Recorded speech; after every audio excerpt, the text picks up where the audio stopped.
guys, this is Evelyn. This is Natalie. And we're the Goldens. Our goal is to spread love, positivity, and help people start their healing journey.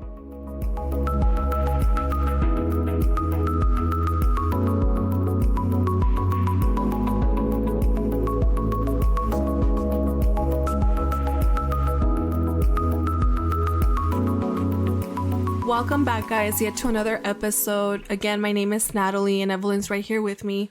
Hi guys, I hope you guys are all doing well. So today we're going to be talking about a little bit more about ourselves, of course, and it's obviously related to like healing. It's part of life. It's part of personal growth.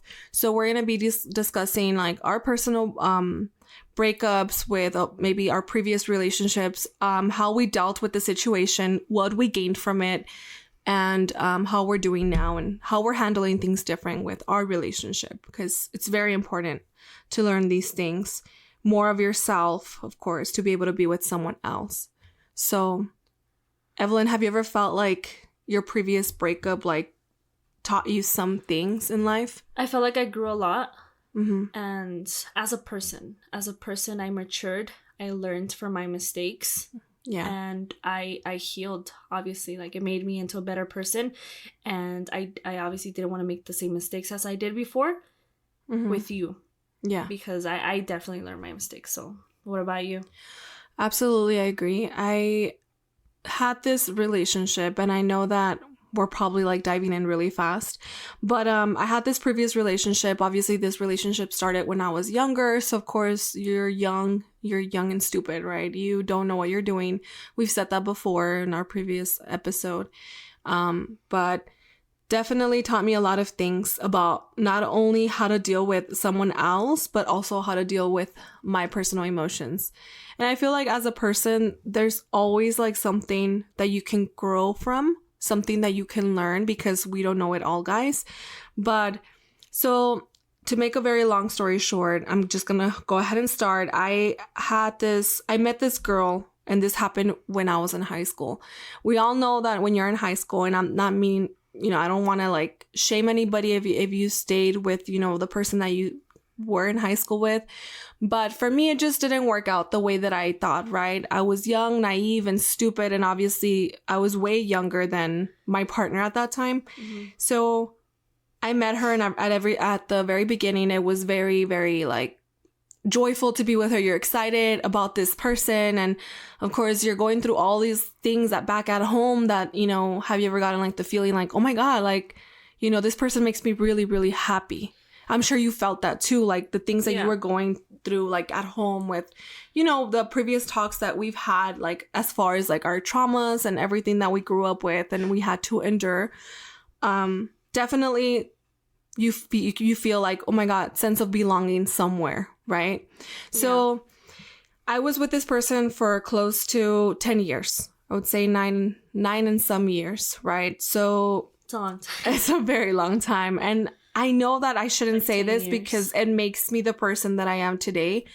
But I wish I wouldn't have spent so much time. But again, you don't know. You don't know how to deal with certain things in life, especially if these things were never taught to you, And at this time, you said you were going through a hard time at home. Oh, definitely. Yeah. I was moving back, back and forth. And it was just pretty rough. Can you like summarize just like what you were going through at the time? So, and how like old were you and what was going on? Just like a quick summary of it before you get into the relationship aspect. Yes. So I was in high school. I was probably, like it's like your crush that you have on someone and you're like, okay, like whatever. You start dating, experimenting. You're going through all of these emotions when you're young. So I was basically 15 years old. And at that time, my partner was 18 years old. So she was like ready to get out of like high school. Now, I personally never saw it as like a big red flag, but as the years passed by, I was like, whoa, like maybe I should have dated someone my age. Maybe I shouldn't have gotten into a relationship that young. And definitely the things back at home were not great. I felt very pushed off to the side. Let's just say that. Would you say you felt alone? I felt very alone. Very personally attacked. You gotta like think that around this time I had came out to my parents. Oh, okay. Okay. So they already knew. They already knew, okay. But there was some restrictions. So there was a lot of faking it at home, pretending I was someone that I wasn't. Right? I had to play off so many things, and I know we're getting like really, really deep, but I think it's very important to for people to hear our story and to be able to relate in some way and know that they're not alone. So back during that time, everything was beautiful. I guess during that time, I just felt like, oh my God, like I'm going to meet up with this person. I'm going to go out. That was like the highlight of like my youth when I was growing up. And of course, after I graduated, fast forward to graduation, obviously working a job, part-time job, whatever, while still attending college. And it was more of like a party scene type of thing. So at the very beginning, I didn't really pay too much attention to it as far as like, oh, I want to marry this person, nothing like that. Right. But then as the years passed by, a lot of intermediate things happened to where I never saw that they were wrong until I got out of the relationship. And I didn't know how long it had damaged me. For how long it had damaged me. So definitely, again, saying I didn't know what I was doing at this time, right? You were like immature, unsure, exactly. Alone. But you were so young, excited. Yeah. Ready to live life and party, and probably excited to be 18 and like those normal young adult thoughts, right? Yeah. Okay. So fast forward to, during college, my college early years, whatever, everything was okay, but I started feeling a little off with certain things. I felt like... But like, I want to know, because I feel like you didn't really explain like how your relationship was with your ex, like during high school. Like, how was it? And like, was it a strong relationship? Like, can you describe a little bit of like how that was? And then maybe talk a little bit about like what happened when you entered or graduated high school and then went into college. Yeah, so when I was young and we were just dating, it was like the first couple of years and I was in high school. I was super young, right? Our relationship and our connection was obviously strong at that point in time because we were excited. We call it the honeymoon phase, right? Everybody goes through it. Everybody experiences that phase. Mm-hmm. Some people, it's years, and for some people it's months. During that period of time, I literally had just had to move schools yet once again. And I was just not having a good time because I felt like my whole life I had to like move schools, change activities, change group of friends. And I felt very unbalanced. And so at the beginning, it was really great. She was more of a like support and was always responsive to what I needed at that time from her. So yeah, absolutely. It was beautiful. It was chocolates and roses and I'm there for you and notes, and all of that was beautiful at the very beginning. First love encounter. Like a first love encounter. So there was a lot of like adventures as well. And of course, this whole time, keep in mind, guys, like this whole time, I'm like keeping my life on the down low. I have my parents, like both of my parents are separated, right? Yeah. So both of my parents didn't know exactly what was going on with my life because I had to lie about my sexuality. Yeah. So that was hard. Because I had to keep saying, oh, this person's my friend. This person's my friend. Oh, okay. Yeah. So it was really hard. Obviously, at some point, you're like, that's weird. Why is your friend always here, right? It doesn't make sense. You started being suspicious and they started noticing everything. Yeah, but that in itself was really, really hard. It's really hard to hide it. And my dad kind of found out some things going back to when I was in college. Yeah. I mean, going back to when I was in high school. Yeah. And so he had kind of already knew. At an early stage. So I came out to my dad when I was a freshman in college. I mean, in high school. In high school. Wow. I was a freshman in high school and I came out to him and I sat him down and I was like, hey, I think I like girls. Yo, Dad, I'm gay. But at that point in time, he probably thought it was just a phase. And he kind of like parent, huh? Exactly. Did he take away my phone and restricted me from all of these other things and made me feel like I was just an extra item in the house? Yeah, absolutely. He did do that. And I'm sure we're not the first people to express that, especially, you know, being gay or whatever. Yeah. So that happened with my freshman year. I met my partner at that time, my sophomore year in high school. We were together for a very long time. After a while, I depended more on her as like a friend, which I think that's where I felt very, very confused about a lot of things. So we're both experimenting different parts and aspects of our lives, and shit, you know, happens. So during the college period, we were both kind of doing our own thing with our careers, and her mom ended up getting really, really sick. She ended up passing away, and then her dad got really sick, and then he passed away. Yeah. And it was really rough. I didn't know how to handle all of that. That was like going around. Those are things that you should experience when you're like, what? And I'm not one to say older. Hopefully. Yeah. And those are not things that you should be experiencing. I just feel like I wasn't ready for all of that. It was a lot of pressure. And in some ways, she felt like I wasn't there for her emotionally, like I was emotionally unavailable, which that could be partially true because I was so manipulated by my parents, and I was so afraid of what they were going to think. And I was so afraid of my dad, like, not wanting me around, even though he had previously, like, disowned me. And I know it sounds really shitty, and I'm glad like I'm able to say it without like tears in my eyes because, man, I've surpassed so many things in life. Yeah. And so going back to like, you know, that time, my mom was more of a support to me. I was living under her roof, obviously. I wouldn't stay there as often, but I was there still. So my mom was more of the type of person who would say, oh yeah, I accept you, but you have to do these things for me. Or I accept you, but, you know, I need this in return. Yeah, I need this in return. It comes with a price. Not that she would literally tell me that, but that was the vibe. So, I remember clearly that time she would do anything because she at the end of the day she knew that I was with her. I mean, she's always mentioned that she always knew you were gay, right? Right. Like, she always knew that you were lesbian. Yeah, she knew since you were born. Since I was a baby. She said, like, she noticed a lot of things, right? Yeah, a lot of characteristics that are like a little weird. And so yeah, like, so during that time, my mom was dating this guy, and he had 2 boys that were around my age. And this is gonna be really fucked up. And I know people are gonna be thinking like, well, how can you allow your mom to dictate your life? But you gotta keep in mind that at this point in my life, I felt like if I didn't do the things if I didn't have the means to follow through with my plan as far as my career, as far as everything else, I felt that I wasn't going to make it because of all the trauma that I had. I didn't know how to handle all the trauma at that point in my life. And I was so young. And then everything was also happening very fast, right? Yeah, like everything was just super fast. Like a lot of responsibilities at once. Exactly. And I'm sure other people have handled it better, and kudos to them. And, you know, but at that point in my life, I felt like I couldn't handle that. I didn't even know if I knew myself well enough.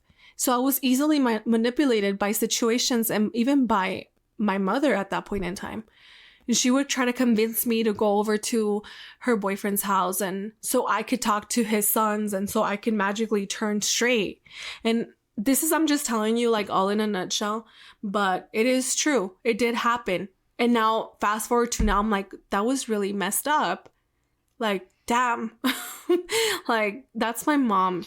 Yeah, because if you had a daughter, you wouldn't be fucking doing those things to her. No, like, I would have. Mentally fucked up. And draining. That is fucked up. You don't do that to your children. You don't do that to your kids.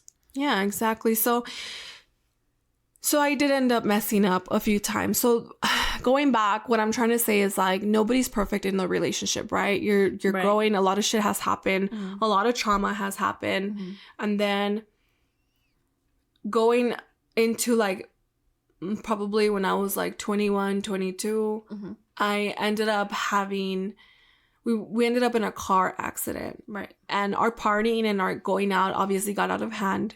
Right. And let's just say that I was the one who got in trouble. I took the fall for everything. Yeah. And I was manipulated into a situation, again, because of my upbringing. Yeah. At that point in time, I didn't know how to handle it. And during this time too, my grandma had just gotten diagnosed with cancer. So it was just like hitting me from every single angle, you know, and I was going through school and I was getting all of these things done as well, trying to just keep my head afloat. But and did you ever drop out of school during this time? No. You kept going? I kept going. Oh my God. The full time. And That's summers hard. too. What made you like want to keep going to school? I felt that if I didn't do that for myself, like nobody else was gonna have my back. And plus I feel like you also had some sense of control. Like you had control of that in your life. Exactly. Right? So that was like the one thing that I'm like, okay, like this is where I'm good at. This is what I can thrive in. And this is all I got. And this is all I got. Yeah. So of course my relationship with my partner at that time got really rocky, and it was just very. And this was after the accident, right? This was after the accident, and during that period of time, obviously this whole time we were together, but I found out that she was like texting with this girl that she had just met at work. So she was cheating on you. So she was technically cheating on me, yeah. Right. And at that point, I didn't know how to wrap my head around everything. I'm like, you just lost one of your parents and you're doing this. Do you think you would have broken up with her during this time when all that stuff was going on? Do you think it would have made things better? I think that I think if I would have broken up the day that I asked her for her to move out with me and she said no, that's the day, like things would have been so much better. Yeah, because there would have been no accident. They wouldn't have been. You guys had each other's support, right? Yeah, exactly. You move in with somebody, you're committed, you have each other's support. And then you guys could have probably saved some time. Exactly. Yeah. Some headaches. Specifically, like, during this whole time, guys, keep in mind that my mom was also, like, using me in a way to, like, take my brother, you know, to places and drive, like, kind of saying, like, if you want to go out with your girlfriend, like, you have to do this for me. Because you're a lesbian and you're living under my roof. Oh my God. I know. That's like mentally abusive. Yeah, it is. It's emotionally draining and it's mentally fucking, like, it's just a constant thing of like, I don't care what's going on, but like, as long as you do this for me, I'll let you. And what was she doing during this time, if you don't mind sharing, like, while you will go take care of your little brother? Like, first of all, why would she ask you to take care of your little brother? Like, what was she doing during this time? So most of the time she was working and stuff. It wasn't like she was like going out or anything like that. Oh, okay. But at the same time, I felt like she should have asked me in with those terms. It's like, sign this lease right here, sign this paper right here saying that you're going to basically, I'm going to own you, but you can do what you want, but I'm going to own you. So I dictate your time. And how was she treating you on top of everything? So for the most part, she was okay, but she was very manipulative and very narcissistic and just very dictating to the point that, you know, my family started noticing. You know, I'm not going to get too specific on that, but they started noticing, like, hey, like, relax. Like, I feel like, you know, it was like, hey, Natalie, bring me this. Hey, Natalie, bring me that. Hey, Natalie, like, literally back to back to back to back on a, like, chill Sunday afternoon when we're spending time with family. So that's, like, kind of like an example of, like, her expectancies for me, like, for her daughter. And I didn't know how, so, like, you were basically serving her. Exactly. And her needs whenever she... Because I was gay and because I basically, you know, I owed her. That's kind of how I felt. She's never told me that. Because you're her lesbian gay daughter. Yeah. That's kind of how it felt. That's heartbreaking. Yeah, it is. It's really fucked up. But nonetheless, during this whole time, obviously, like, our relationship, super rocky, right? Like, all this shit, life is happening. And fast forward to, like I said, I wasn't a saint. I ended up messing up a few times. And what's important here, guys, is that I'm gonna, like, start going, like, what happened? What finally, like, broke our relationship? But, so, okay. we ended up coming back from a trip. This is like maybe like 9 years in, okay? Literally, like, we went through all that bullshit, finally surpassed it, and said, okay, cool, like, it's been a long time, let's try this out. And during this time, I felt like she didn't really want to do anything with her life, but she ended up going, you know, back to school or back to whatever. I'm not going to be specific again, but she went back, and I encouraged her. I would study with her. I basically, because that's what you're supposed to do. I motivated her to get like, back into her because purpose in life. I can't even imagine losing my parents. Right. As so you were shitty just as trying to understand her. Exactly. As much as you could. Yes. Yeah. And so, you know, there's always two sides to every story, but she, in some ways, found ways to manipulate me and manipulate the situation as well.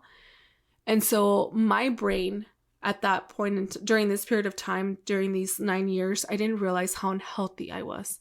I didn't realize how manipulative the people around me were, because I was already so broken before I had met her that it just made it worse. And so fast forward to like her going back to school and finishing her career choice. I show up with flowers, you know, to her graduation. And this was her second graduation, but nonetheless, she's finally gonna get the career that she wanted. And so I show up with roses, and literally, like, she does not even grab the roses. She does not hug me, caress me in any type of way. And at this point, both of our families knew that we were together. And so that was like the first red flag. After 90 years. That she was didn't, like thank you or no, show you like any nothing. type of love Nothing. or affection. Nothing. Wow. Like in front of everybody, right? Wow. So, that's fucked up. But behind closed doors, she would tell me, oh, it's because I care a lot about you. You're the one for me. All this bullshit. Did that feel fake to you? It just felt like... How did you feel in that moment? In that moment, I was just in awe, and I was like, what am I doing with my life? Like, what is going on? What has happened? And what the fuck am I doing with my life? Obviously, you felt very disrespected. Yeah. That's fucked up. It's fucked up. So then, okay, whatever. Fast forward, and I'm like, okay. And this was like the biggest mistake of my life. Mm-hmm. But I decide to propose to her and to lock it in before, because I started feeling like a little shaky. Like, what the fuck? I've invested all this time. I felt like I was losing her. Okay. And I could say that comfortably now, because that's exactly what was happening. What happened is that you felt like she was slowly pulling away, and you felt that pull, and you were like, I'm going to lock it in now. So, like, everything hopefully gets better. Yeah. That was your way of like solution, right? Yeah, exactly. So, yeah, that was like a quick fix. And I decided to propose to her. And her reaction was nothing what I would have expected, right? What do you mean? It was not. It was not like, oh my God, like the hug, the kissing. She kind of looked at me like weird at first, confused. But in that moment, if I already knew in that moment, like, why did I waste more time, right? Of course. Yeah. Like, you know your partner when you've been with your partner for a very long time. You know, you read, the nonverbals. Right. So she was off. Obviously, she said yes. Fast forward to the following year. This happened obviously during Christmas period of time. Like, it wasn't Christmas Day, but it was around Christmas. And fast forward to the following year, we go on a trip. And she's been very sketchy, very shady, not wanting to sit next to me, texting and doing weird ass shit, right? Another thing I noticed is she wouldn't connect her phone on the USB. The Apple CarPlay. The Apple CarPlay. She would not connect her phone. And I was like, oh my God, like, play some jams, because we would take turns driving, and I would be like, okay, like, while I'm driving, like, play some jams. Like, she didn't want to connect her phone. And that should have been like another hint, but I ignored it. And part of me was like, I already knew all these things, but I kept ignoring them, pushing them aside. And so once we come back from that trip, I end up finding out that she has been texting this girl, and she had even bought in an outfit. Wait. Can I ask? Yeah. How exactly did you find out? So I got out of work, and at this point I'm working night shift. So I come out, you know, she's like, hey, whatever. So it's like early morning. This is like freaking 8 a.m. Okay. And I'm like, okay, I'm going to shower. So, you know, guys, like, sometimes you feel like that sunken feeling in your stomach, and you just know that shit's off. Like, something's off. How many red flags do you need? I don't know. And no, not for you, but just in general, like even for me.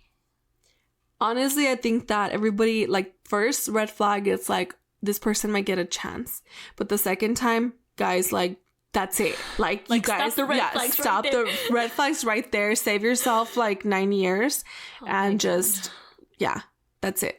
Like, if it's not gonna work out, you obviously, and this is not to say that she's not compatible with someone else, but with me, she wasn't compatible. We outgrew each other after 3 years. That's the truth. That's that exactly relationship when things changed. That's exactly when things changed. That should have only lasted 3 years. That relationship should have been only 3 years, and we should have both been single after that. So save yourself the time. And I'm not saying this because, oh my God, I'm hurt. No, I'm way past that. I've already, moved on from that. I'm healing now. I'm healing parts of me that obviously came out of that relationship that were negative, but I'm over that. So yeah, fast forward to all that. I felt just a sunken feeling in my stomach, and I was like, Oh my God. Oh my God. So, you're getting me nervous. So she had her watch, and at that point in time, like, her Apple Watch, like, didn't have a passcode. And I just felt it, like, I just felt it. And I know that's like stupid. Oh my God. So I grabbed her watch, putting my clothes over it and sliding it off like the dresser. You're sneaky, girl. You're sneaky. And but I just felt it. I felt uncomfortable. I felt like something was off, and it was eating me alive. You ran back to the restroom after you were in the restroom? No. So I go into the restroom, so I get a shower. Yeah. And then I go through her watch. And at this point, I didn't want to look at her watch, but I'm like, this is going to be my answer. And so I opened the messages, and it was like, okay, baby, good luck at your appointment. And I'm like, baby, whose appointment? Like, what the fuck? Who was saying that to who? She was saying that to this girl. Yeah. Your ex was saying that to her? Yeah. And I was like, oh, hell no. Whose appointment? Like, I just got off from work. You're definitely not talking to me. Like, once you're calling somebody baby, like, you're all the way in. Yeah. Yeah. It's like something. There's definitely something going on. Guys, and keep in mind, I had already met, talked, hanged out, everything. Yeah, kissed, everything. Yeah. God knows what else, right? Like, yeah. Yeah. Come on. So I was like, okay, cool, whatever. Like, I go back into the room, and I was like, what the fuck is this? And I throw the watch, right? Well, at this time, I went ballistic. I lost my shit. Maybe I went overboard, but I'm like, what the fuck, bro? Like, 9 years? Like, I was there during all this bullshit. I feel like you had every right to lose your shit and be explosive, but because 9 years is such a long time after you proposed. Yeah. She could have just not accepted the ring. Yep. She could have just said, I'm not ready. Easy like that, yeah. And I had previously asked her too. I'm like, if you haven't gotten over the things that I've done or the things that we've both have gone through, like, it's okay, just tell me. She never did. She would just, like, ignore it. She never did. I asked her so many times. You just had each other there. Like, it felt that way. Yeah. Anyways. So, like, you guys eventually got very used to each other. Yeah. With the years. Yeah. Okay. So I end up going crazy, right? I end up calling the girl, and then I'm like, I'm one of those.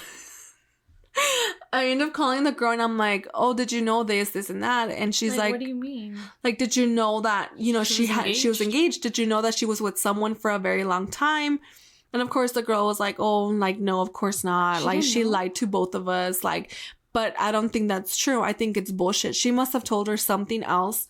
Like, oh, I'm like in an unhappy relationship. And like, you think so? I think so. I feel it in my heart because she sounded very fake. Oh, okay. Yeah. Even after the fact, like, she was still talking to her. Oh my God. She was still like going out with her.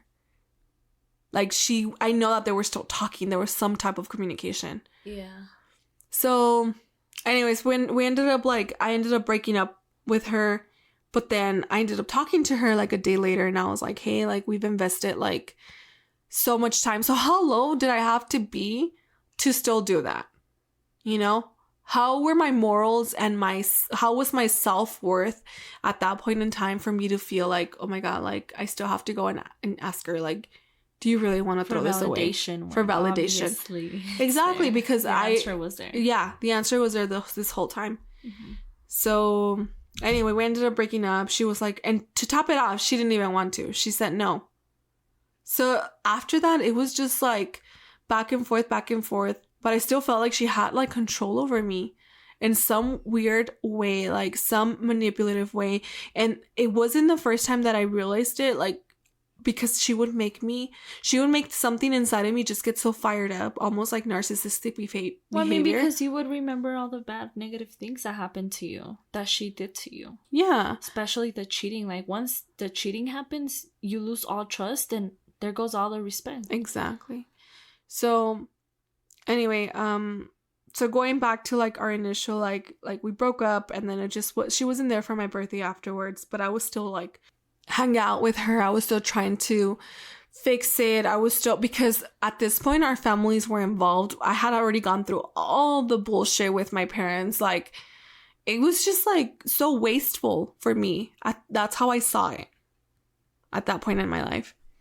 And so, but it just never worked out. It just never worked out until I started pulling away. That's when she wanted to come back in the picture. And I was like, absolutely not. Like, that's not how this works. Mm-hmm. And so many times, like, she left me, like, she stood me up, or I would go over to family functions and she would just like leave me there sitting down. Like, it was embarrassing. I don't know why I did that. I don't know why I did that. Was this after the fact? Or? This was after the fact. Wow. I was still trying to like mend whatever we had. And well, I mean, because that's what you do with your partner. Yeah, it's when you're in a serious relationship, you try your best and you do everything for it not to break apart. Demolish. Yeah, exactly. And I just felt like it was so much time that, you know, that I felt like, oh my God, I don't want to throw this away, whatever, right?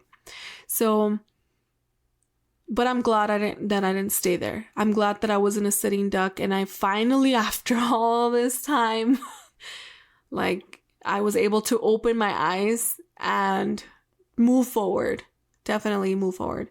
So, yeah, but I didn't know how much power I was giving her. Like, just with like mentally, it was more of like a mental manipulation strategy.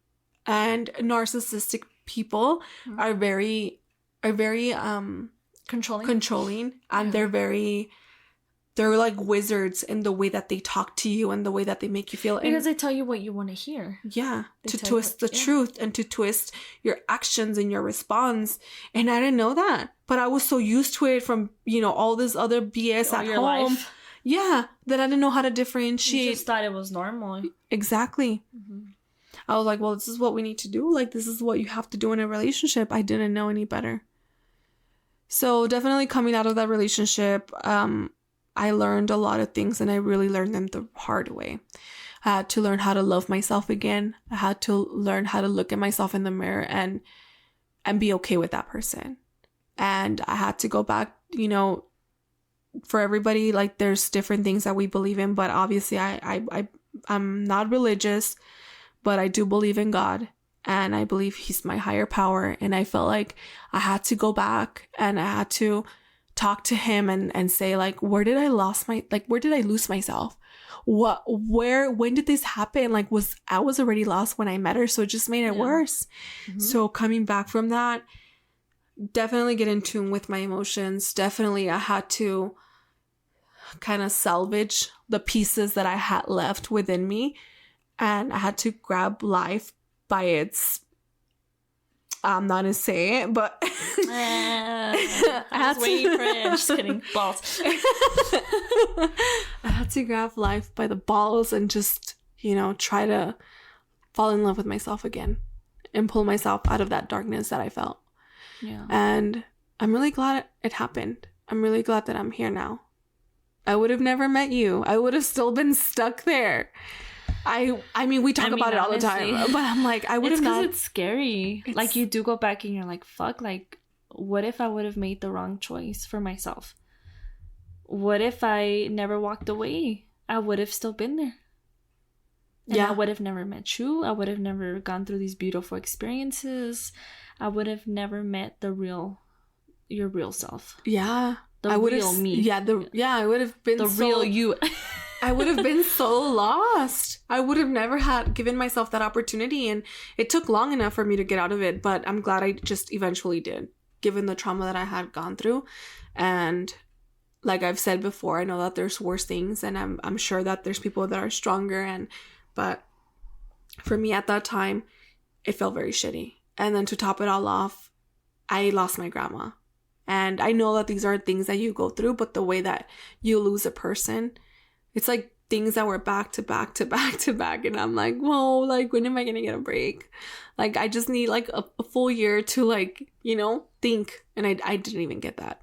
But just a whole year to even start to heal or start your healing process. Exactly. Just to even realize that you were living this traumatic life. Yeah. So that's a little bit of a story about my previous relationship and the things that I did. I definitely took some time, guys. I took some time, but I also started overworking myself. So that's another story for another time. But definitely take some time for yourself to feel what you have to feel. That way you can grieve the way that you need to grieve and be able to bounce back from it. Bounce back from all of that. Of course, there's like multiple resources. But anyways, we'll get into that a little bit later. Evelyn, do you want to share how your previous relationship was and what you learned from it? Yeah, of course. I mean, first off, I want to say that if you made it all the way here, congratulations. Okay, so we were thinking of making this into a 2-part, but we're just gonna continue this and make it, that way it all sticks together, and that way your story is here, my story is here, all together in one episode. But yeah, I mean, mine is obviously very different from yours. Mm-hmm. Like, I just hear these stories and I'm like, fuck, like, this is crazy. Mm-hmm. How can a single human, because we're humans, yeah, how can we go through all of these things?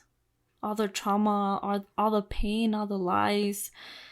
But then again, nobody's perfect. It wasn't your parents' fault. Exactly. Like, I'm not a parent. Mm-hmm. Yeah, like, it happened the way it happened because that's the way God wanted it to happen, and we're supposed to just trust the universe. Because then think about this. You would have never been here where you are now. Exactly. You wouldn't be doing the things that you're doing now. Exactly. You would have never been the bold, smart, beautiful woman that you are now, full of confidence. And now you can go out there and help others. Uplift just others. Like you are now. Mm-hmm. You're sharing your testimony. And maybe somebody out there can hear this and it can give them that little tiny piece of hope and faith. Because sometimes you just gotta hear it from someone else. Someone out there. And it just, I mean, it's not gonna fill you in with so much hope and faith, but just that little drop can get something started in your heart. Mm-hmm. Or that one little comment that you said, they relate to that. Our listeners can relate to that, and it can possibly help them, and even if it's just in the smallest way. Exactly. But me, man, oh my goodness, it's still very hard for me to talk about this, mm-hmm. just because I'm still going through my healing process. And for me, I also came out at a very young age. Mm-hmm. I was like, my mom knew the whole time. Yeah. I was a different kind of lesbian. I loved sports. Yeah. And I loved getting messy outside, and I loved, to be with the chickens and the dogs and just getting messy, full of dirt and mud. And I had an older brother. I have an older brother, and I used to steal his clothes because, Tommy, back then when I was 5 years old, Tommy was like huge. And I would be like, oh my God, like, I like those t-shirts. I like those basketball shorts. I like those clothes. Like, I like that style. So your mom could see it right off the bat. Oh, yeah. Like, oh my God, like, there's something off. Yeah, she caught me wearing my brother's clothes one day. And how did she respond? Oh, she was pissed. Yeah. She just told me that. And it's so funny because she's always been very, like, what's the word? Straightforward. No. She's always, my mother has always been very stereotypic. Mm-hmm. So, girls wear pink and guys wear blue. Yeah. And one time I was wearing this, because my older brother is gay. He's gay as fuck. just to top it off, right? But I didn't know, obviously. I didn't know at this time. You were young. But he had bought a pink Tommy shirt, and I remember this so well. And I went into his closet and I got that pink shirt and I put it on. I mean, obviously it fit me like a dress. Yeah. And I was like, hell yeah. Like, I feel so good in this. And I think about this and I'm like, oh my God, like I wanted to wear that shirt and I would steal it from him because obviously if he would come back home, he would get pissed off. So I would have to make sure I would steal it, wear it for a little bit without nobody noticing. And then I had to put it back before he got home. Or before your mom saw you. Or that. Yeah. Because my mom used to be let's say she was a business owner and she was very busy with this bar that she owned, and my family owned the bar back then, and they were just really busy. So in my free time, when she wouldn't take me to the bar with her, you know, to count the money or to count the bottles and do all that fun stuff, right, I would do that on my free time. So one day she caught me wearing that pink shirt. Oh no.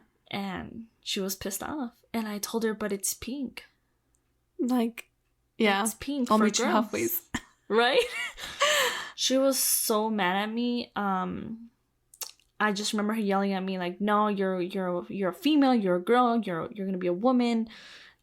Girls don't wear that, girls don't play outside. Oh my gosh, if she would catch me outside with my dogs, like playing fucking climbing the ceiling, and I was just one of those little kids that just loved to be outside every single day. And that's crazy. That's crazy because I personally can't relate to that. I was very don't touch me, girly, like just in my little dresses, and it was way different. Christmas. I hated it. But anyways, but yeah, anyway, she called me whatever, and I never forgot that because a parent should make you feel safe. And yeah. Like, okay, mija, okay, mijo, like, oh, you look so beautiful, like make you feel confident. That gives you that confidence. And so then I grew very shy, very nervous. Like fucking weird, right? So obviously since day one, she always had this control over me, right? And kind of the same. Had some similarities, like narcissistic behavior, very controlling, because she was just embarrassed of having another gay kid. I mean, at the same time, my brother was 15 at the time, and they were already going through so much shit with him because he was coming out of the closet. And this was only like 2003, 2002, like around that time. So it was very hard for the family. They had disowned him. They kicked him out of the house. Yeah. Like they put him in this fucking, like, not like a frat house, but like where you put kids that you don't want to take care of, and they just like a private school. And they would pay for that private school just so he can stay there and sleep there, because they did not want to be seen with their gay son. And they obviously, they've always been an advocate for like, hey, like, do not be a bad influence for my daughter, because obviously they knew that their son was gay and I was a lesbian. So fast forward to like my relationship, and you know, I came out. She always knew. Just to give you a little snippet of everything, she always knew. They always knew. And I came out when I was in middle school. She had found a notebook that had somebody's name all over. And she asked me, like, what the fuck is this?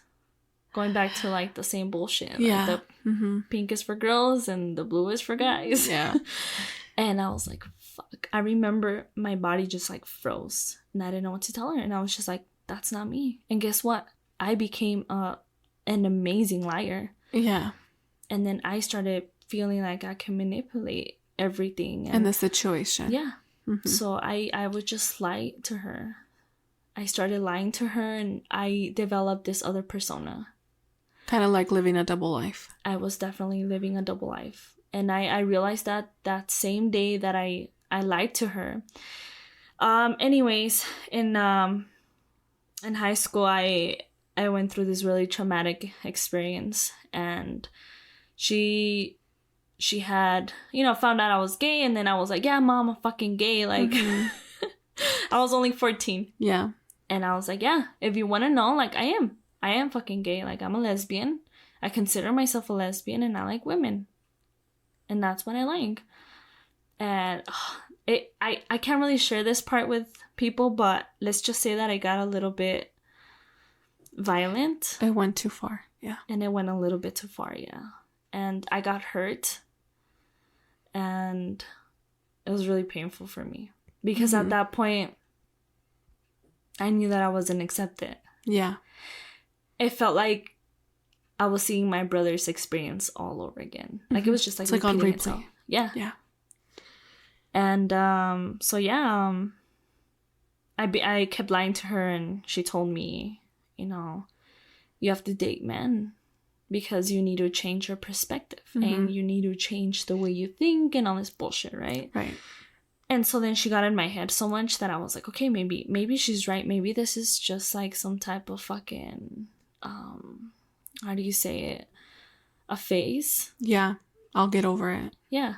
And, but it wasn't. Like, you know, in your heart, no. Absolutely relate like, to I'm that. still thinking. So I was still thinking of my crush, right? I was just like, fuck. Like, I'm still thinking about this girl. Like, what's going on with me?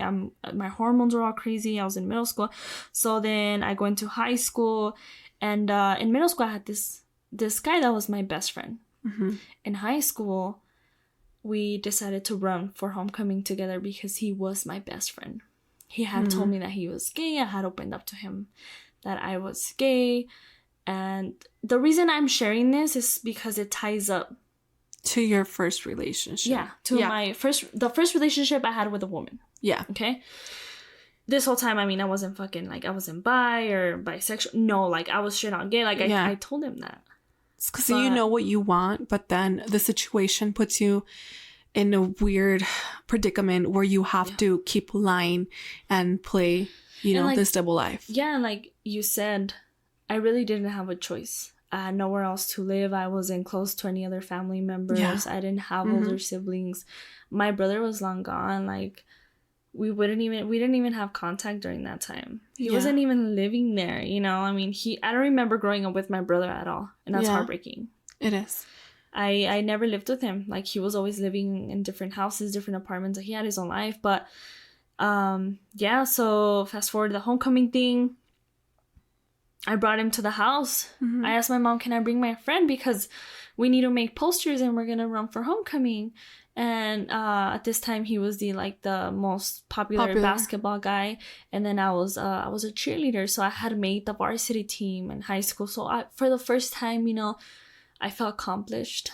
And I saw my mom happy. So then that made me happy. Because it kind of eased the situation at home. And I just want to tell the listeners that I did try other sports because obviously I had mentioned that I fucking love basketball shorts. And obviously I wanted to play basketball, volleyball, softball. I wanted to do all these different things, but I never got the chance to and I was never allowed to. So what was the closest thing? Cheerleading. Yeah. Because they wear skirts. Like, what the fuck? Yeah. And bows. Do that sport because it's girly. Because there's bows and skirts. Yeah. Very stereotypic. Yeah. And I was just like, why can't I do wrestling? Why can't I do track? And no, because only men do that and te vas a poner cuadrada. So that means like, you're going to get all buff and you're going to look like a man. That's what she would tell me. Jesus and I'm like, Christ. What the fuck? So she started getting in my head about my body image, my image. So I couldn't look like any type of like a guy. I couldn't dress like gender fluid vibes. I couldn't dress. I couldn't wear basketball shorts. Basically, you had to look like 100% girl with bows and skirts. Oh, yeah. I had to be pinks and yellows and all I had flowers. To be a real girl. I had to be a woman. I had to love skirts and dresses and pink and all this bullshit and bracelets and necklaces. And I didn't. I never did. My style, you know my style. Yeah. Is very simple. Very organic, very nude colors. Yeah. Very H&M, if you want to think about it. Very gender fluid. So, not too dominant, but not too feminine either. It's like very neutral. Yeah, so that's my style now. And so, yeah, she discovered my style since day one, but, you know, she had to fight me or whatever. And anyways, I brought this guy over at the house, at my parents' house, and my mom was just like, I'm obsessed with him. I think about it now and I'm like, what the fuck? That's just really weird to me. It's very awkward. And I don't like to go back and think about it. But that's how it was. She started getting in my head and she's like, you should date him. And I was like, ew, mom. Like, he's my best friend. Plus, he likes guys. I remember telling her, he's into guys. Yeah. Like, he just told me he has a crush on this other guy. Like, what do you mean? She's like, no, Evelyn. Like, he likes you a lot. And you guys should just be together. And she started telling him that too. And us being kids, You guys were young. 15 years old, she got in her head. And next thing I know, like literally a month passed by. And she was able to, because he kept going to the house. She kept inviting him. So every time he was there, she would be like, oh, come over for this, come over for that next time. Ask your mother if you can come over here for dinner, if you can. So, but at the time, I just thought, I was like, wow, like she's really nice. Like she's never let any of my girlfriends come over. Yeah. But she's letting this guy come over. Like I thought it was really cool. Like at least I have a friend to come over to the house, because when I was young, I was never allowed to go to sleepovers. I was very controlled. She was very strict, so I wasn't able to go to like quinceañeras. I never went to any of those things, parties, dinners, any type of like little kids parties. Like I was not allowed to do any of that. So to me, it was so exciting to have somebody new. And plus, he was my best friend. To have someone just like share some time with you at home. Yeah. I was like, oh my God, like we're here after school. Like, oh my God, I'm always alone. I'm always by myself. I had 2 little sisters. Like, and I'm right in the middle, and I'm very apart from my age. The age difference from my siblings, they're very apart. Yeah. So I was practically alone. Yeah. I felt alone. So then this was a very new experience for me. And she got in his head. And next thing I know, a month or 2 passed by, and he's outside with his mom. What happened? And my parents. And I walk out and I'm like, what's going on? This is like a Saturday early morning. And I'm like still in my PJs. I'm still wearing my PJs, and I'm like, what the fuck's going on? And my mom's like, oh, look, like he brought his mom to ask us as parents, like if he can be in a relationship with you. He's asking for our blessing. And we were 15. This is not 1950. What the fuck? I was 15 years old. Oh my God. But because she knew I was gay, she forced that onto us. She was pushing that. Oh my God. It's terrible. It's terrible. So what happens? Next 4 years, we're together. And this turns into a disaster. Jesus. If you've heard the other episodes, I opened up a lot about domestic violence and a lot about my childhood trauma. So it just I'm talking about this. It's just really hard for me, guys. So I apologize. But so yeah, growing up and as a domestic violence victim, I didn't really know what was going on, and I was so used to these things and so used to violence and so used to people that were controlling me my whole life. And that's exactly what he did. And he took advantage of me. I did stuff that I never wanted to do. I got sexually abused. He mentally abused me. He would talk down to me. He would call me really, really mean things. Terrible things. Things that you don't even, and you don't say these things to even your enemy. Yeah. And you were like, these were like through ages 14 and 18, right? Exactly. Maybe a little bit older. No, 14, 18. Okay. Exactly 14 years old 18. Till I was 18. And I thought he was my best friend. And I really don't know what happened. And I just kind of went like, yes, because I was terrified of my mom. So obviously I came out. She knew, and I was like, fuck, I have to say yes to them. I have no other option. And I don't want to take, I don't want her to take away cheerleading from me, because that was the only thing I had. That was the next step. Yeah. She was going to take away everything from me. She even threatened me to move me to like a different city, different school. She told me she was going to do the same thing that she did to my brother. Oh my God, and put me in a private school, like in a Christian private school. Jesus Christ. So that I don't grow up looking at like, not having any type of experiences that had to do with like how I felt inside because I was a lesbian. And yeah, it was very difficult for me. It's kind of blurry. It was terrible. I just got abused. Left and right. Yeah. But so when I came out of this, right, and I was 18, I was just so excited. I was excited to go to college and be somebody and actually have control of my life. So I was very ambitious. I mean, I still am, but I was way more ambitious, and I was just like, I need to figure out a way to get out of this home and make my life. I always dreamed of like marrying a woman. I always dreamed of living a life with a woman. I always saw myself with a girl. I wanted to feel the butterflies. I never had that. Yeah, you weren't allowed to. No, I never got to talk to any girls. And during high school, I some girls were interested, you know. I remember, and I'm like, fuck, like I pushed everybody away because I would get so scared, and I wouldn't trust anybody. I felt like if somebody else was looking at me, they were gonna go tell on me. Yeah. And use that and blackmail me for that. That's how fucking traumatized and paranoid I was of my mother. Yeah. And, you know, she would go stalk me. She would go drive around my high school to make sure that I was with this guy and not hanging out with a girl or walking around with a girl. She stalked me everywhere. She would follow me everywhere, my cheer games. Like, she wouldn't go to my competition games, but she would go and stalk me during lunch. Oh my gosh.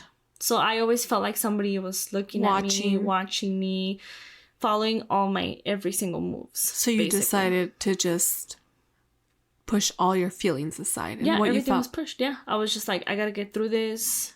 And I remember getting very busy in after school activities. But anyways, I mean, fast forward, I had a really bad experience. One of the last terrible experiences that happened to me, I went to go visit my brother with him. And he left me out of town. And he drove back and he left me in a random place. Oh my God. And I was alone. I had no phone. He would like buy me stuff to like keep me quiet from all the sexual abuse that was happening to me. And then he would take it away. And verbal abuse. And then he like would break my phone, or he would destroy my stuff, or he would put all my tennis shoes, because I was always into sneakers. So he would buy me stuff so that I can stay quiet. But then he would take it away or destroy it. Yeah. And one time he put everything in a black bag.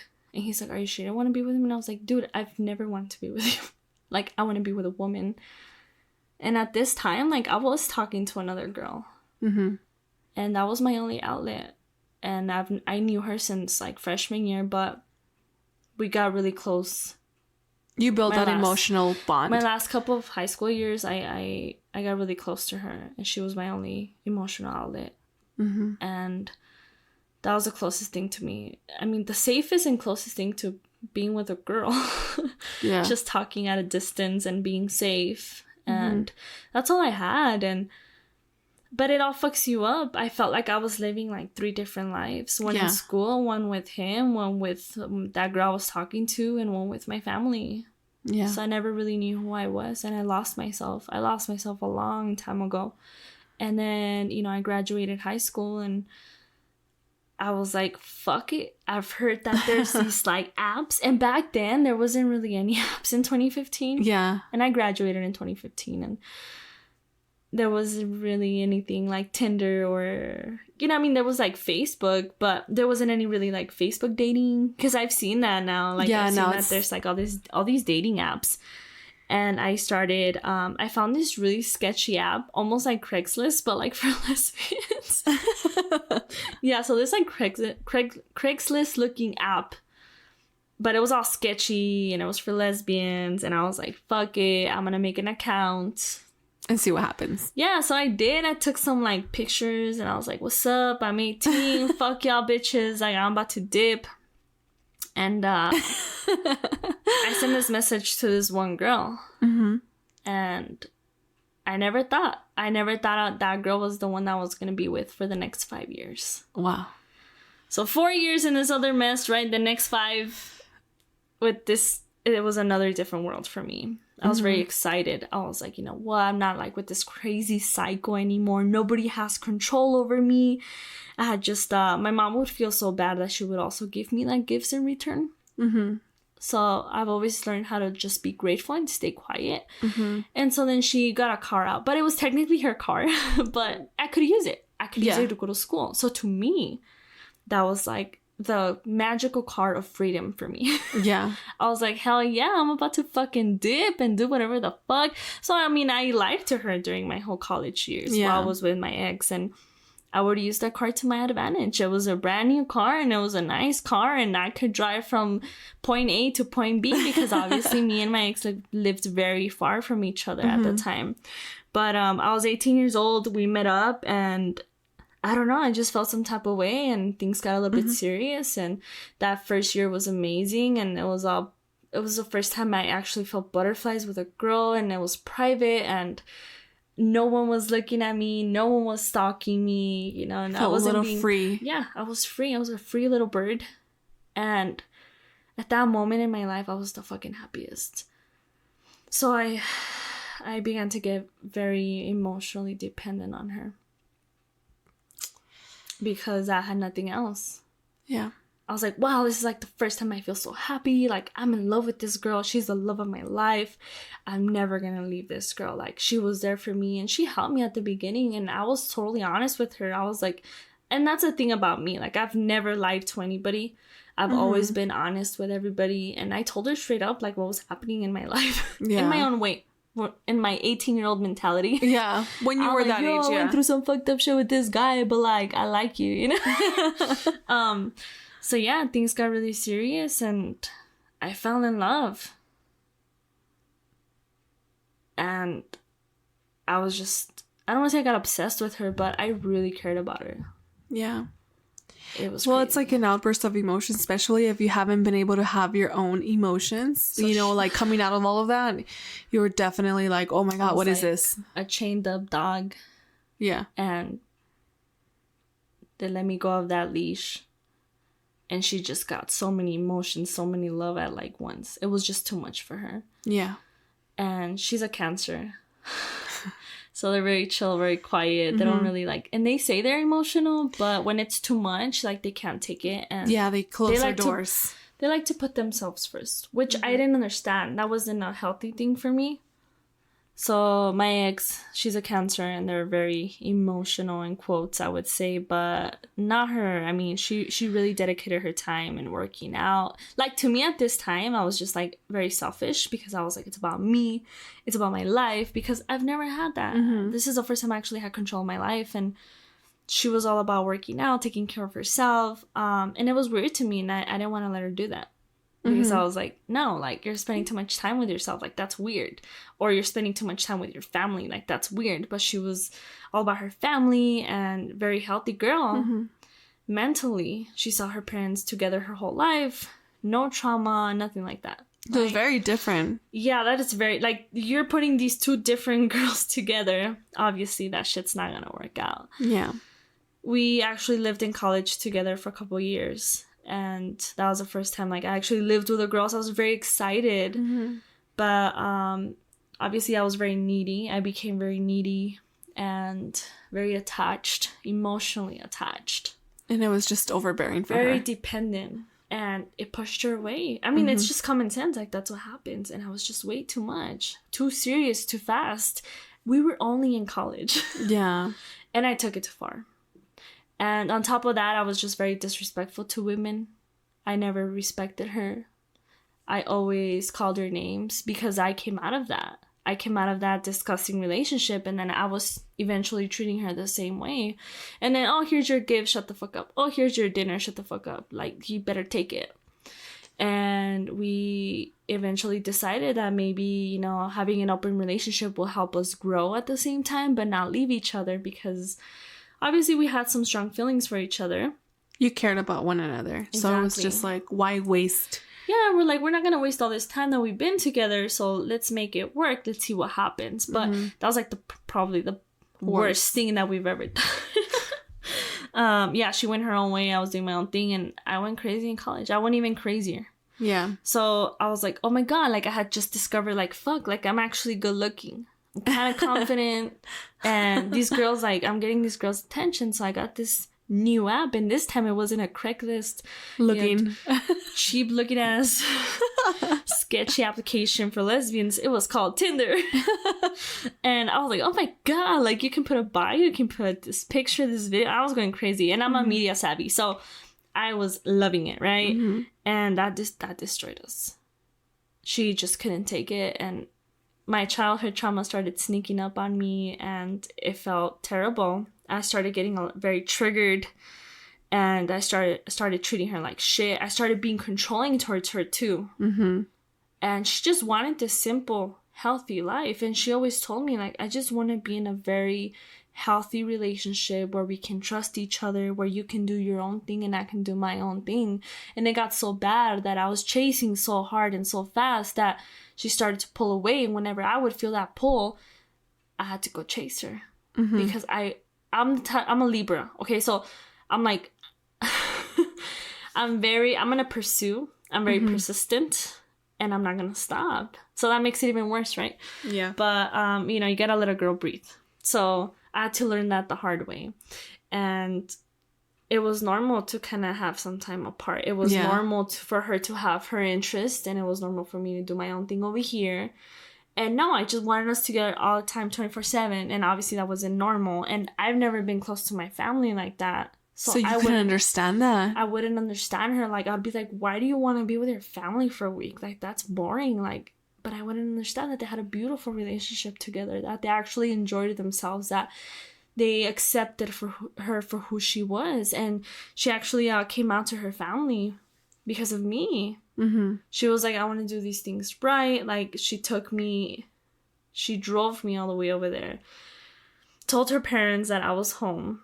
Then she walked me inside, sat me down, gave me water. She was like, are you ready for this? And I was like, no.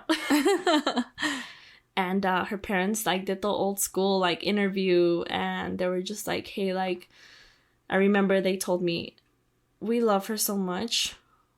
She's our daughter, and we don't care what other people think about her.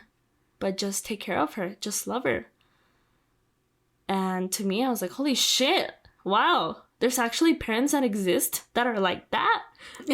That's crazy. Like, yeah, it's mind-blowing. I didn't know that actually existed. Very straight up, very honest. Everyone was very respectful, open and respectful. And they were like, you guys are very young, so things might happen. But right now, right here, right now, they accepted it. Mm-hmm. And they just wanted to support us, especially their daughter. And I was like, all right, like, I'm not going to fuck up. Like, I'm going to school. Like, I'm doing this and that. I was trying to be all confident. Mm-hmm. But obviously, things didn't work out. Like, the level of... I was just disrespecting her way too much. We lived together and I was getting home late. Yeah. I was cheating on her. Like, it was terrible. Yeah. I lost control of my life. You lost control of yourself. Myself and my relationship. I threw everything away. Everything that I had, I threw it away. I didn't care. I was like, fuck it, like, for what? Like, we're gonna end up being toxic either way. Like, it was so bad. We were fighting, like, every day. And I know it all ties up to, like, my childhood trauma, my triggers, mm-hmm. my emotional damage. Yeah. The disrespect that I went through, my parents disowning me. Like, it all just ties up. But I just didn't know that I had so much pain inside of me. Yeah. All the evil shit I was doing, because I'm going to call it evil, was because of all the pain I was feeling inside of me, inside of my heart. And I didn't know how to cope with all these crazy emotions. And she had to pay for that. She paid for that. She didn't have to, but she did pay for that. Yeah. And that's terrible. And I honestly, I don't even know why she lasted that long. Why she dealt with everything, why she dealt with my crazy ass, why she forgave me after everything, like, she still did. Mm-hmm. And it just didn't work out. And I just told her one day, like, if we break up, like, that's it. Like, this has gone way too far.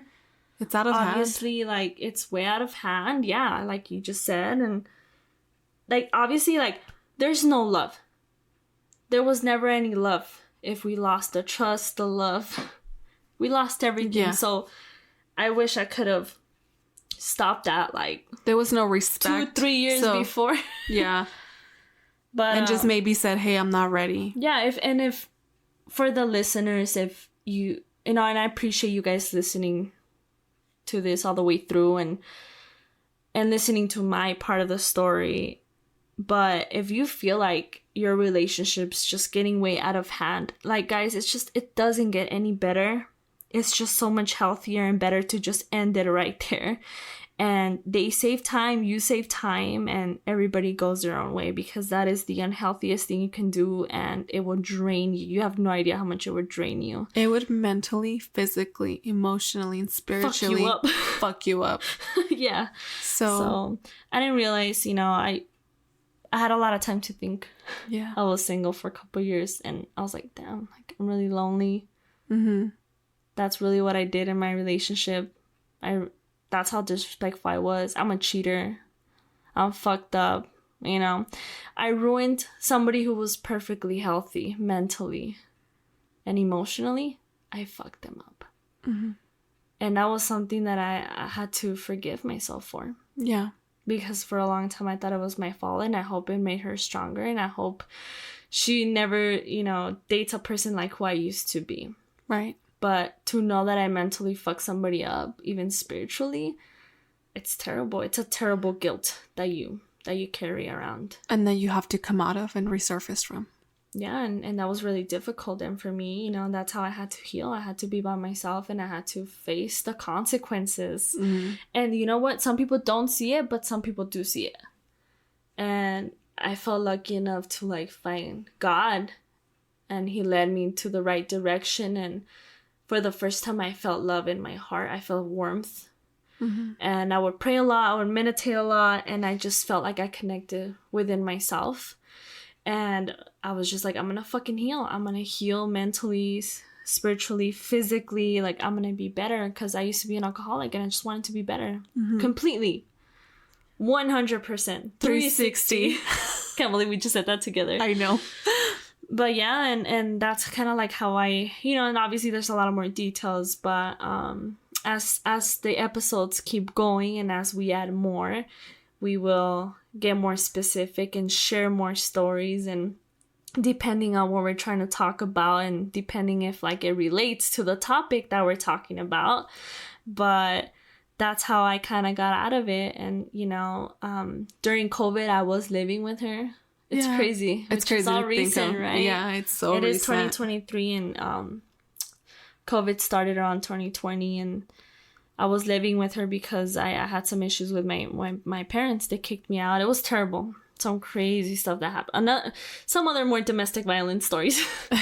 And I didn't know anybody. I had no friends. And I ended up in her house with a black eye. Let's just say that. Oh, gosh. And I'm like, please take me. And I know you fucking hate me, but just I don't have nowhere to stay. I have no home.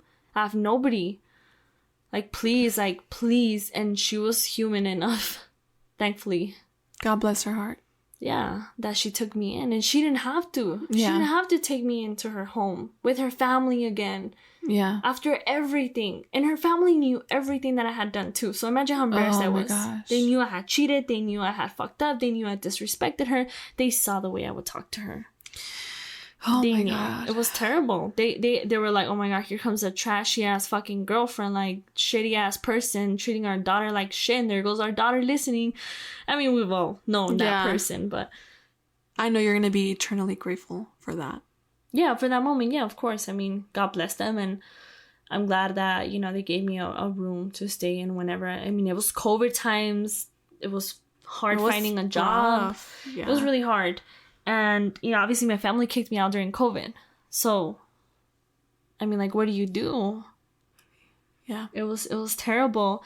And, so going back and reflecting on all of this, what can you tell the viewers that you did to help you kind of resurface and come out of all these negative things that you have been through? Well, at first I had to accept it, and then apologize to everybody else, mm-hmm. and then forgive myself, and do a lot of self-help, mm-hmm. Talking to yourself, meditating, praying, journaling. But being kind to yourself, right? Yeah, you Speaking have to love words yourself. of kindness and positive affirmations. Yeah. And it's all really important. And I know that it seems like everyone's doing it, but all those little things, you don't have to do everything, but you do what fits you the best. And what feels natural. Yeah, it has to be natural. Don't just be there meditating, forcing the meditation when that's never going to work. you have to feel it so natural within yourself, and you have to give yourself to that meditation, to that prayer. You have to connect spiritually to what you're trying to affirm. Absolutely. But I would just say, like, if you just start off somewhere small like that, after so much trauma or even a terrible relationship, it's a great start. It's the beginning of something new, because I never thought I was going to meet you. After all that shit, I never thought I was going to meet an amazing person, and we were both broken, and we both went through so much shit, and it was terrible. But when we found each other, I lost my shit. I was like, okay, now I can't be all fucking creepy and controlling. Now, you know, we learned our lessons. Learn from your mistakes. And going back to the same thing, and we're sharing our testimony so that other people can hear this, so that other people can learn from this, so that other people don't repeat the same mistakes that we have done. Yeah. And if you're in the middle of that mistake, like, run away from it, fix it immediately, because don't be stuck there. Like Natalie said, don't be stuck there for 9, 10, 15, 20 years. For what? It's not worth it. And then you're like in your deathbed and you're like, I wish I would have done something different. Yeah. The time starts now, guys. Everything that Evelyn said, yes. And just to add on to that, just know that you're worth it. No matter all the mistakes that you have done or created in your life, make sure to reflect on it. But you are definitely worth it. I believe everybody deserves to live a beautiful human experience. And I hope that this conversation that we're having with you is helpful to help you grow, and it's helpful to help you know that you're not the only one surfacing from all of these things. But yeah, guys, thank you so much again for listening to this episode. This was episode 5 of season 1. And if you haven't heard our other episodes, please go visit them. They're really interesting. Some are sad, some are happy, some are funny. But go check them out. And I really appreciate it if you made it all the way through, because congratulations, you win.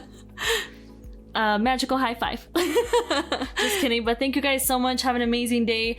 And don't forget, stay golden.